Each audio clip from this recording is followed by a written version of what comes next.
A person who has no understanding cannot love. They may have passion, craving, but not love. Love is made of understanding. So if in the world you have one person who can understand you, especially your suffering, your difficulties, your despair, then you are a very lucky person. And those of us who go and search for such a person will never make it.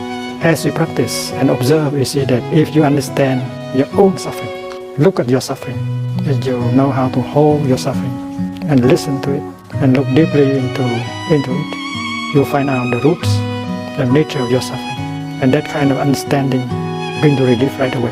And when you have understood your suffering, you suffer much less, because the understanding of suffering shows you the way to transform that suffering. If you do not understand suffering, you don't know how to transform it. It's like a doctor.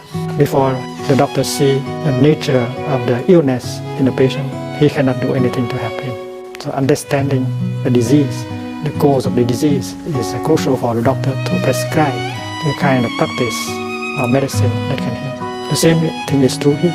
If you have a chance to go back to yourself and listen to the suffering inside and try to understand the nature of that suffering, suddenly you see the way out. And just to see the way out, you suffer less right away. You see the path that leads to the transformation and cessation of the suffering. We suffer because we are in the dark. We suffer, but we don't know why we suffer and the nature of suffering. So if we know how to understand, to listen to our suffering, the path will be revealed to us. And at that moment, you suffer less right away, much less, even if you have not taken the first step on that path.